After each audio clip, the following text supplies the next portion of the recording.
Good evening, everybody. This is Steve with Real Progressives. Tonight we're going to talk about misperceptions and why these seemingly horrible situations keep coming up, and why it's a little bit frustrating, to be honest with you, watching people wring their hands repeatedly about these very basic things that keep coming back and keep haunting them. It's like the ghosts of the Scrooge chasing you down the hallway dragging chains. Folks, you're looking at people that are suffering. It's the holiday season. The holiday season's a real son of a bitch to be in a bad place. There's no worse time. It's cold. There is, a real spirit in the air of blowing your money, going out there and having a good time and enjoying life. And so the salt pours into the wound just a little bit deeper, just a little bit more painful. And quite frankly, there's no escaping it. This is the unfortunate truth. We have what I consider to be a very, very heartless, reckless, terrible economy right now. And I don't think people realize exactly how bad it is. Because probably right now, they're maybe not thinking that way. Maybe they're thinking about buying Christmas gifts and their head's still caught up in the tryptophan from the turkey they ate. Whatever it is, they're not thinking about it. But let me assure you, there is no worse time than right now, and especially over the next month, to be suffering and to be in that really, really bad spot. So let's look at some things real quickly that are blocking us from being able to understand how to fix this problem. So, we all know that obviously going in school, that economics was a difficult subject. None of us really wanted to do it. I know I didn't. I hated economics when I was a kid. It was probably the worst subject of them all to me, next to maybe math. So fancy that. I hated math and I hated economics. So I was terrible at both of them. I was also terrible at science, which just all this doesn't make sense today, does it? But there I was, terrible and miserable at it. And I always felt completely and utterly clueless about why things were happening, why everything was wrong. I couldn't figure it out. Then one night I was sitting there with a bunch of friends and I had this moment. And I thought about it and I said, son of a bitch, math is everything. Everything from the blade of grass, it measures the angle at which the grass lays, it measures everything. Every single thing of our universe can be described through mathematics. And I started putting all these thoughts together and everything just started really, really blowing up in my brain for a minute. And then the thought went away and I was back to being normal, dumb Steve, just hanging out and doing whatever. But I remember that moment. And I remember that moment where I realized that there were answers. I didn't know how to get to them because I sucked at math. But I knew that there were answers out there. So as we go through all the different things, folks, every single problem we have, just like I said, math can describe the universe. I'm here to tell you that marshaling resources to serve the people is economics. They're one and the same. The efficient distribution and use of real resources. Not pieces of paper, but the real resources that they maneuver. That's what economics is about. We've been convinced that economics is finance. We've been convinced that economics is pieces of paper, but it's not. And this is why economics is so exciting to me, is because I understand that it explains the problems that we face. It helps us frame and understand the problems that we face. And you think to yourself, how could we ever run out? And please follow me here. Take just a moment and think about this. How could we ever run out of pieces of paper or digits on a keyboard, which is all a dollar is? I mean, literally, how could we ever run out of those? We can't. That's the thing. We literally cannot. And if a bank, let's just say we use the common narrative that people that don't understand the stuff say. Where does a bank get dollars from? Where would a bank get dollars from? Does a bank create dollars? From what? By what authority? Why does their money matter? You got to ask yourself that question. If you think that private banks are the ones that create dollars and they're the ones that own the dollars and all this other stuff, why in the world do we care about their dollars? It's just like a movie theater decides that one day they want to use yellow tickets for the movie theater tickets. The next day they say, no, I want to go ahead and use, I don't know, thumbprints. Who gives a shit? It's just a token, right? The reality is, who gives the authority to that token? Who is enforcing the debt obligation of that token? It is absolutely the federal government. So you know the federal government can't run out of these things. Okay? You know it can't run out of them. So why do we ever have to make tough choices? Think about what I'm saying. As a nation, when our politicians are up there, why do we ever have to accept tough choices? Why are they telling us we need to make tough choices? They have made a decision that they want us to suffer. That's the reason they're saying that. It's not because we're running out of paper. Do you understand that? It's not because we're running out of paper. It's because they literally are trying to marshal the real resources that those pieces of paper allow us to have access to. And by keeping us away from the real resources of our nation, of our planet, and hoarding the real resources of the entire planet to themselves, that is what economics has bastardized become in this neoliberal world. So when we're talking about all these problems that we see, it's this structure right here. It's not the system. The system itself is fine. The system itself is what any system would be. It's always the rules that we apply to the system. No matter what system that's introduced, whether it be Bitcoin, whether it be whatever, anything you want to say, anything you want to come up with is going to have rules and regulations to make it either succeed or fail. The reason why our system is failing us today is because so few have so much and so many have so little. And it's not because we're jealous or envious. It's not because we're selfish and greedy or lazy. It's because the system's rules, the rules that we use, and I'm not talking about rules that are like God-breathed, scientific fact, we can't print more money because all of a sudden we're going to die. It's not like that, because the rich would go crazy if that were the case. They want us to keep pumping more money to them.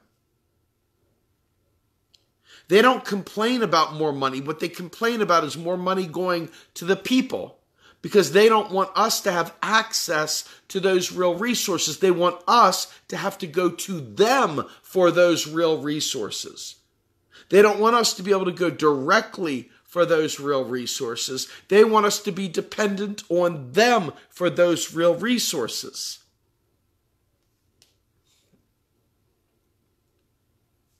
So I saw somebody here named Bernardine Fintel Coors who goes, I do not like this man. He blames progressives for the fact that MMT is not being accepted. Now, Torstein, what I blame progressives for is the same thing I blame conservatives for, which is the same thing I blame everyone for.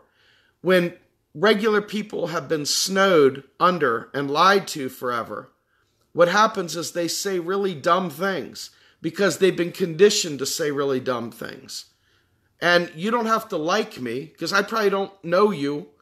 I might not even like you either, ironically. You know what I mean? You might not be a good dancer. You might have bad hair.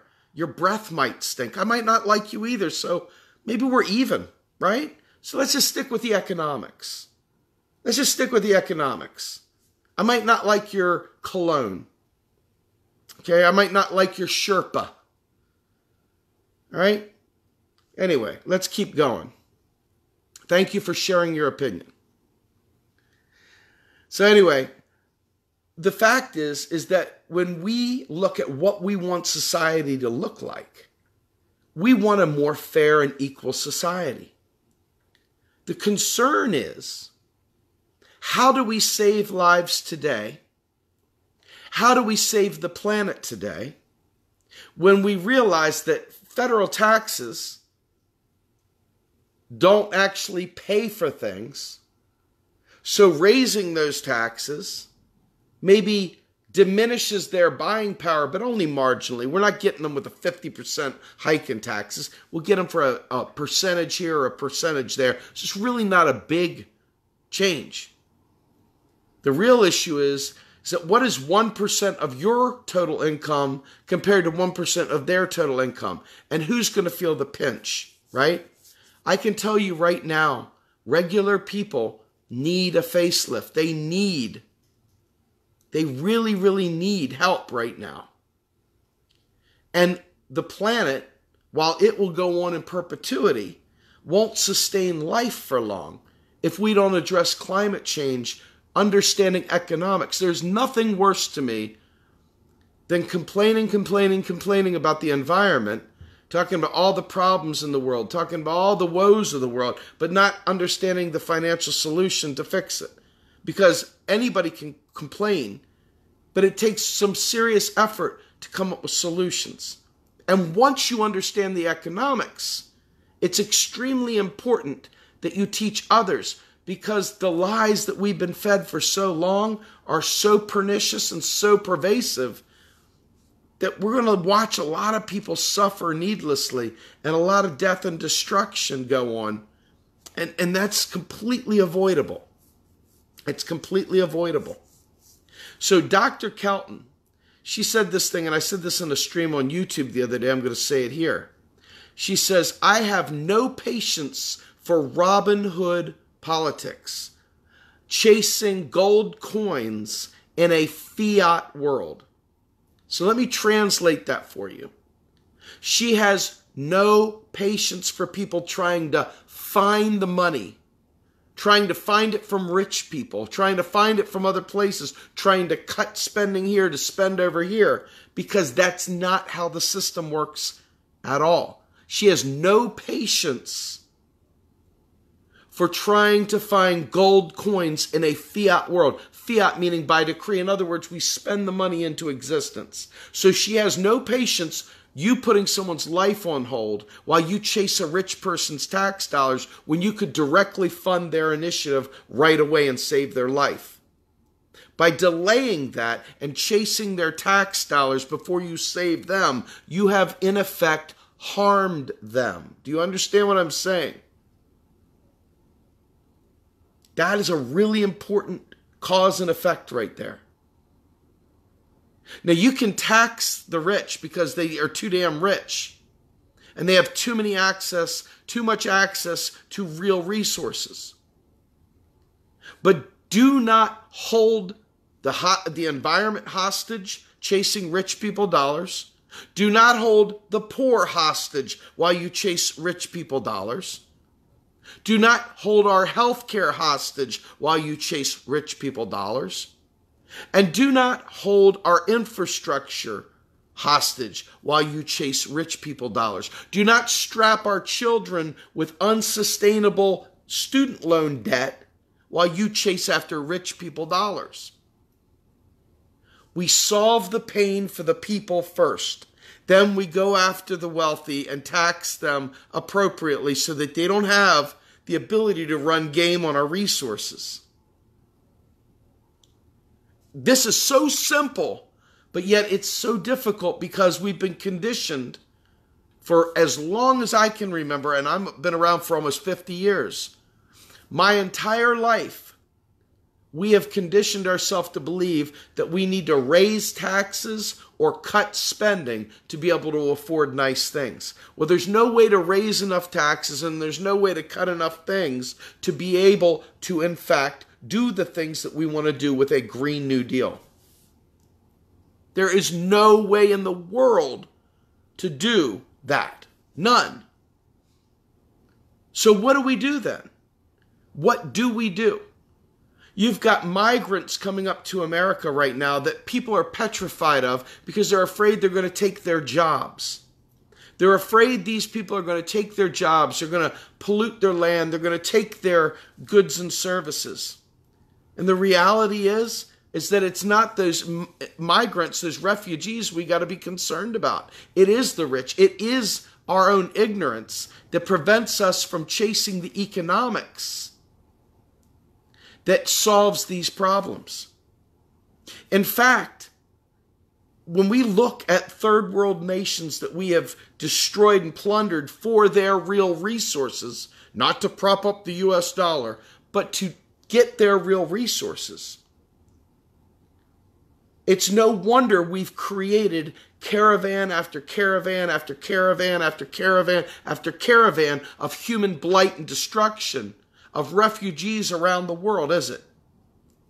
It's no wonder that people are living in a constant state of starvation, like in Yemen. It's no wonder we have places like Syria where the people are literally in very similar conditions as the Yemenis because of real resources. This game that we've played, that we've allowed people to do, based on the idea that we've got to chase taxpayer dollars to afford to save lives, has probably killed more people in the name of, oops, I'm sorry, I didn't know any better, than the wealthy did in their quest to conquer us. Think about that for a minute. It's very painful to realize that we have a lot of blood on our hands. I include myself in that mix. This isn't like a you thing. We, as people, have literally done the bidding of the rich by chasing tax dollars and fighting amongst ourselves and not realizing that we could render the rich irrelevant and do it without them. We could do it without them. Fuck them. That's the best part of this. So I want to give you a quick history lesson that I've told before, but I think it's worth telling again. The rich started really getting stupid rich. The wealth gap started going like this, like crazy. Between 72 and 82. It went off crazy when Reagan and Thatcher came around. And the reason for that was they stopped government spending on the people. And they started making us financialize our existence. The wages stopped rising. The unions started falling apart. And we would go and take on more credit, more debt. They made debt easy to come by, made credit cards easy to come by. And then we paid interest. And we paid that interest straight to the man. They were no longer working for their dollar. They were there collecting rents. They were there collecting interest. And we were killing ourselves. And then on top of it, chasing around tax dollars to pay for our own health care. Chasing tax dollars to pay for pensions and Social Security and all these other things. All of which don't require an income because all government spending is new money. Every single penny of it. So if we wanted to have a Marshall Plan where we went ahead and just completely took care of our environment in one fell swoop, do you think we would be bankrupt? Do you think the nation couldn't afford it? The nation could do it right like that. Do you think the nation would need to jack taxes up to afford it? Absolutely not. Absolutely not. Do you think we're really at full employment? Wait till you see what it would be like to have a job guarantee that puts the people to work in solving the environmental crisis that we're facing. Now what? That's the real answer to the problem, right? It's not just like, oh my God, we're all going to die in 12 years. The answer is, what are we going to do to solve it? The answer isn't to go hide in the woods. The answer is to implement solutions.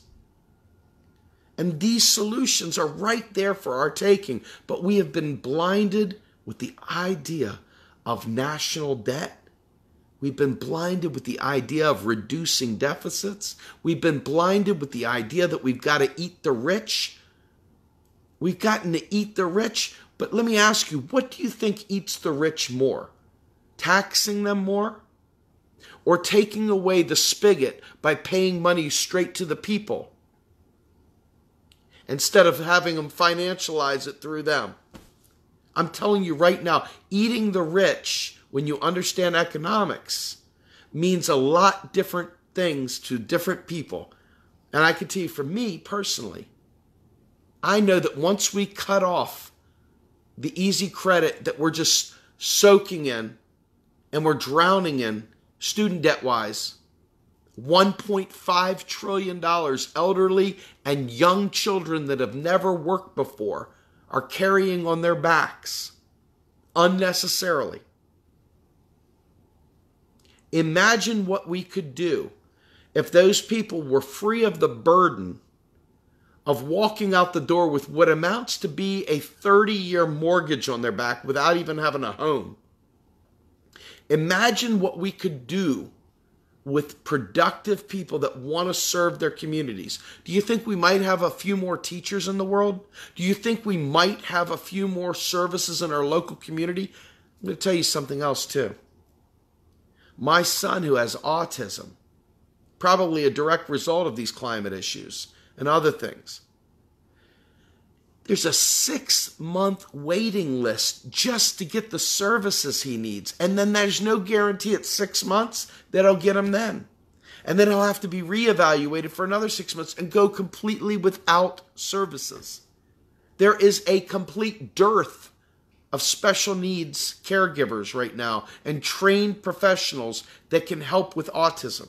This is no joke. And autism is blowing up, but we have a very, very limited pool of resources. Why is that? Because somebody still thinks we got to soak the rich to pay for autism.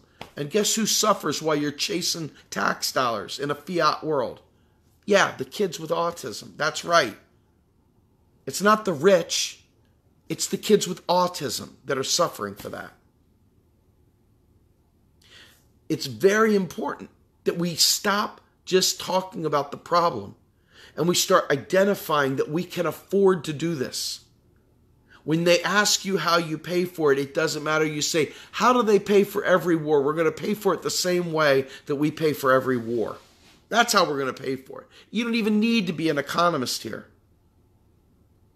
You just need to know that if you can spend that on the mother of all bombs, you can spend that on a whole bunch of people to work with autistic kids, to solve the environmental crisis, to provide a green jobs guarantee, to provide a federal job guarantee, to provide subsidies to every state, to fix Puerto Rico, to fix the water in Flint, Michigan, instead of all this hand-wringing and chasing the local alderman and going after the dog catcher.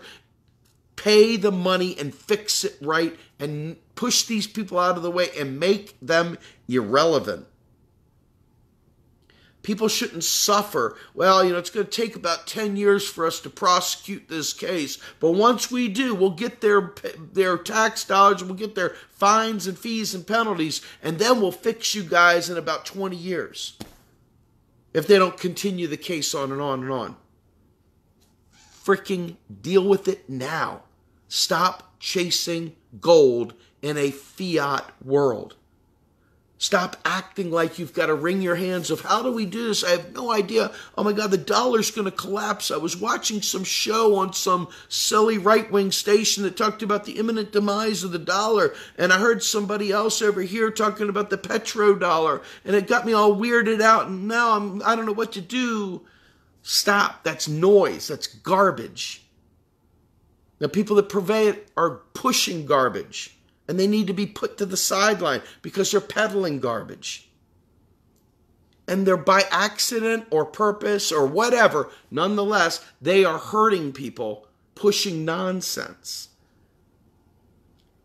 This is where our movement really sometimes gets it really wrong. And this is where the person in the beginning, I don't like him, he puts it on progressives. Well, I come from an area where you clean up your side of the street before you worry about putting the APB out on the other side of the street. And if your side of the street is busy doing these self-defeating behaviors, why in the world do you want me to focus on them over there when if we cleaned up our own side of the shop, it'd be self-healing? Think about that for a minute. Your kid's hitting somebody on the playground, you run over to the other kid and start yelling at them because they farted or something. I mean, you fix the problem in your own backyard before you worry about other things. And in my opinion, right here, right now, the one thing that we have some control over is ourselves.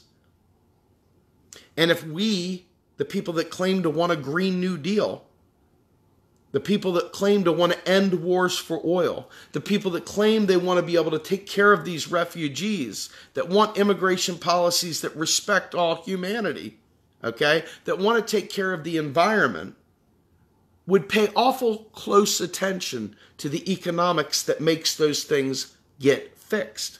You'd like to believe that would be the case. I used to sit there and say that we're building a bridge to nowhere. You're building this bridge to nowhere. You're telling about all the problems and you stop right here. And everybody's piling up on the top of the bridge and there's no way off. Nobody has any idea how to fix the problem. You've talked about the problem, you've talked about the problem, you've talked about the problem, now you die. That's not the way to do this. We've got to talk about the problem, and then talk about the solution. Identify and work through the solution so that we solve these problems. We are not powerless. And this idea of just talking about what the problem is feels very powerless, feels very weak, feels like we're victims, feels like we have no chance in doing anything, so why even fight?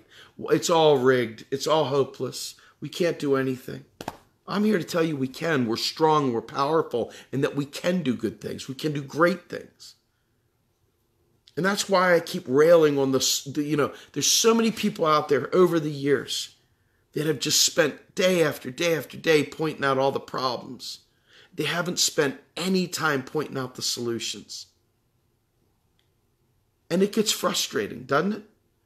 If you, in your own job, were sitting there and somebody came to you and all they did was talked about all the problems, but they never came to you and said, well, here's a solution. Wouldn't that annoy you?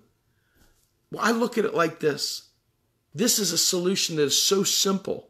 We just got to get everybody to understand the most basic thing of all. A currency issuing nation like the United States can't go broke. So stop acting like it can. Stop acting like the Republicans stole stuff out of the Social Security Trust Fund, which is nothing more than a simple spreadsheet. The trust fund doesn't exist. It's a non-factor. We've got to get smart so that we can fight the real enemy. We can't fight an enemy if we're chasing myths and legends, if we're playing a role of powerless, if we're playing the beta instead of the alpha. We can't win those wars. And it requires warriors with knowledge and ability and willingness to fight for the right things. Think about this. If you believe that you've got to chase tax dollars to pay for all this stuff, then you're giving credit to the Republicans who don't want their taxes to go up to pay for stuff. Many of these Republicans are poor white people, fancy that, MAGA, They're sitting there in rural areas. They've got it no better than anybody else. Their teeth are rotting out of their mouth, and they're about 38,000 miles away from the nearest hospital or even basic medical treatment facility. And they're sitting there going, my life sucks like hell. I don't want somebody taking what little I got. Imagine the massive coalition we could build of all 99%. Not just the some 99%, but the actual 99%. If we dispelled the lie that keeps us divided. Imagine the coalition to solve these massive problems. I'm telling you, if you don't understand the role of the federal government here, you're going to keep chasing berries in the forest. If you allow the government to continue to snow you because you allow each other to talk about chasing rich people dollars, well, guess what? We're going to keep getting what we're getting because we've already tried that and it don't work. That dog don't hunt. You want a Green New Deal? This is how you do it. You step forth and you get together and unite around the truth about the economics. Because the economics are what slays every one of the Republican strongholds against not doing these things. What is their famous saying about socialism? The only problem with socialism is eventually you run out of other people's money, right? You ever heard somebody say that? Well, what if I told you that that's not the case in a sovereign, free-floating fiat currency? That's not the case at all. It's the public money. It's their money. It's your money. It's our money. When the government spends, it's us as a nation saying, this is what we prioritize. Right now, what we're saying, we prioritize bombs. We prioritize tanks and planes. We prioritize stealth attacks in the middle of the night. We prioritize police and riot gear. We prioritize tear gas. We prioritize taking refugees out instead of stopping forest fires. I mean, do you understand what I'm saying? This is what our public purse is saying. And we're saying it largely because we've not made the case. It's public money created from scratch. Article 1, Section 8 of the United States Constitution. You want to be a constitutional scholar? Look it up. It's there for the looking. But once you know this stuff, once you do know, if you've heard this, there's no excuses. There's no more excuses to sit there and claptrap progressives and everybody else that are sitting there talking about all the problems, but they're not talking about the solution. There's no more excuses for being a passive viewer. There's no more excuses for doing live streams that don't tie a bow around this and bring it back to how you're going to fix it. There's no more excuses for bridges to nowhere. There's no more excuses because it's too important that we do the right thing and that we each one teach one and that we fix this thing. Because it does get old. Watching somebody at the health department wringing their hands and saying, I don't know why we don't have enough real resources to get the kids with autism treatment. I don't know why. I don't know why, Steve. I guess, I can tell you why. I don't even have to flinch. It's that easy, and you should be able to do this by now too. And if this is the first time you've heard it, we have resources. We'll hook you up. Some of these things we've been conditioned for so long to believe that, oh no, the Rothschilds own America, and but no, let me tell you what the deal is, and this is the really scary deal. You remember Santa Claus stories? You have the stocking. If you aren't a good kid, I'm going to tell Santa Claus on you, and you're going to get a lump of coal in your stocking. If you make that face, it's going to freeze forever like that. If you keep slouching, you're going to be hunched over forever. If you spend too much money, we're going to go bankrupt. Got to reduce the deficit. I'm telling you, it's the same thing used to control us, the same mind-bending tactic used. And being a victim is true. We've all been victimized because it's permeated every aspect of society. But once you understand it, it becomes our individual responsibility to work together collaboratively, collectively, to dispel this myth and knock it down, because every one of our hopes and dreams is tied to answering this question, every single one of them. So if you know better, you do better. If you've heard this before and you're writing articles, you're at events and you're holding up signs, you're doing live streams, you're being interviewed, you're interviewing, no more excuses. You know better, do better. No more excuses. You know better, do better.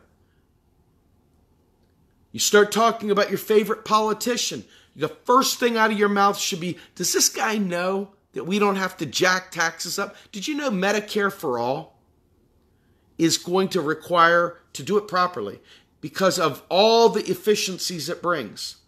Do you realize that Medicare for All actually would require, wait for it, a tax cut?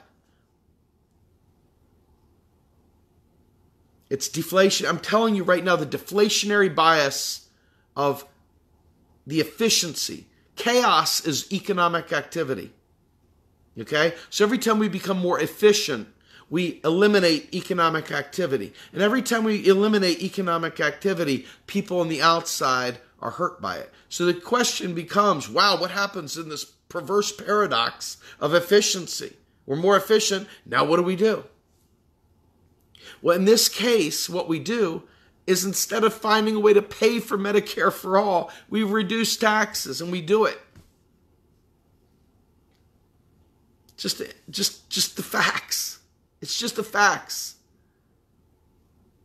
But unfortunately, you're going to hear this sound. Bah! Am I on a farm? Bah! Raise taxes! Oh, shit. Somebody's got to be a shepherd and lead them sheep away from the damn tax man. You know, when you look at a ledger, you have two sides of the ledger. One person's assets are another person's liabilities. When the federal government creates the money out of thin air and then it spends it, and that's considered debt because every dollar that's in circulation that's not been taxed back is the national debt. Whether it be bonds, whether it be paper money, whatever. All the untaxed dollars that are in the economy represent the national debt. That's what it is. So if you're looking on one side of the ledger, the government side of the ledger that creates the money at will, wow, my God, it's $21 trillion. Geez, what are we going to do? It's a lot of debt. Oh my God, how are we going to pay it off? Well, on the other side of the ledger, you're like, don't take my money. I don't need my money taken away from me. One side is an asset. The other side's a liability. This is not rocket science. The government spends a tax dollar, none, never, niet. It spends a new dollar into existence when it does a program, when it cuts a Social Security check, when it sends out a TANF check, when it does any expense, when it pays for a helicopter, when it buys a golden toilet seat, it spends money into existence. It's the monopoly issuer of the currency, therefore it's the price setter also. So when it spends money, it sets the price. And when it taxes, it deletes it. That's why when you hear people say, what are you going to do? Just print more money. No, that's not how it works. Why would we print? We don't print money anyway. We're not on the gold standard anymore. So we spend new money and we delete old money. So it's not just printing random new money. It just keeps building up. Have you ever seen the shredded bags of money? Big, huge bags of shredded money? Money isn't forever. Money's a temporary thing. We spend it into existence. We credit, debit. We raise accounts. We lower accounts with keystrokes. That's it. It's a tally. And it's really important to get this. It's not my precious. It's not. As long as the government has the ability to tax, it has the ability to make that dollar worth whatever it wants to, which is $1 of tax credit. It will always retain its value because in order to make $1 of tax credit, you can't have gold, you can't have diamonds, you can't have Bitcoin, you can't have chicken necks and barley. You can only have $1 because only $1 will satisfy because the dollar cancels out and it's deleted and it's done. That's the journey. It's real simple. And you need to get this. And you need to say it over. And you need to say it over. And you need to say it over and over and over until it becomes so commonplace that when somebody brings some nonsense to you, you're there like Matumbo, swatting you. You're not going to take that. Now, I'm not telling you to literally swat it because they're under an illusion too. They're in a fog as well. Sometimes you need to be an alarm clock. Other times you need to be a pillow. Sometimes we need to be a gentle caress on the cheek because sometimes people get real sensitive. They get real sensitive when you shake them out of their stupor. They like their myths and legends. They don't want to come off of them, and they're going to hold on to them for dear life. Because Mama said, medulla oblongata, Mama's wrong. No, you're wrong, Colonel Sanders. Medulla oblongata. I mean, bottom line is, this is easy stuff, and you can do it. And it solves every one of our problems. Every one of them, literally. Because every one of the problems we have, the reason why we can't do things is because people believe you're taking something from them and giving it to someone else. Think about this for reparations. Why in the world? First of all, reparations is not just a monetary thing. To give people reparations just as a piece of paper and say, here's your paper, be done, go, be gone. Oh, look. No, there's structural issues to make reparations work, right? You've got a lot of work to do there. So the financial component of that shouldn't be an issue at all. Right? Should not be an issue at all. The opioid crisis should not be an issue at all. We should be able to solve that with a quickness. Folks, I'm telling you, every one of these environmental hazards is a matter of profit margins because we've allowed the private sector to dictate the terms of agreements here. And it's time for the public purpose to reign supreme, not private sector. And that means you and I need to understand how the system works. Not some fake one that we learned from a fire pit smoking some weed and, hanging out and dancing. I'm talking about real, honest-to-God economics, the way it works. Not the edgy, cool dude, the Rothschilds. Not those. No, they're not dealing in reality yet. We got to bring them into reality. They're still living in some other place, man. It's like some alternate dimension. We got to bring them into the real. This is so simple. But you've got to get through all the noise that you've collected over the years to get to this easy to understand thing that the government can't go broke. And that every time it spends money, it's a new dollar. And every time it taxes, it cleanses its soul and deletes it away. That's the process. At the federal level. The states, however, is a different story. The states are what we call currency users. So when a state is forced to spend money, a state either buys bonds, does different things, municipal bonds, whatever, goes to Wall Street and starts speculating, starts getting in trouble and goes bankrupt, sells off its assets like Detroit, Michigan did, private creditors. Folks, I'm telling you right now, the federal government can make all of them whole and prosecute the idiots that did these things. But, truth be told, structurally, what's preventing us from making Puerto Rico whole? Nothing. Greed is what's making that happen. This propensity to believe that the government is not powerful enough to fix Puerto Rico. This perverse mindset that believes that the government can't do that. So we look to private solutions. Bill Gates will come in there with the Gates Foundation and everything will be perfect. Bill Clinton with the Clinton Foundation is going to come in there and build a bridge to a new tomorrow. Horseshit. Render them irrelevant. Spend on the public purpose right then and right there. They do these things so that they can be gods. Because when you have everything, the only thing you need is the people's adulation. And they need you. Oh, please, sir, perchance might I have a bowl of porridge, sir? I like you, but I don't like you. The public purse is meant for all of us. We can solve Puerto Rico yesterday. Folks, every one of these territories, every one of them deserves better than what we're giving them. And every one of you plays a part in helping us or not helping us. That's the deal. Imagine that. There's real power. You see somebody suffering on the side of the road and you keep on walking by, that's power. It's not good power, you just abuse power, but that's power.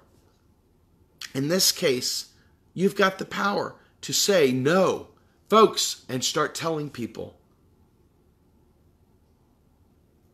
We got to dispel this national debt myth. We got to dispel this idea that the government borrows money from private banksters. Oh my God, the private banksters are going to take over America. Because this time in 19-something, we ran out of gold and we had to file blah, blah, blah. And here's this long, really bad blog that shows all these references to something that happened for... Whatever. Whatever, dude. Yeah, whatever.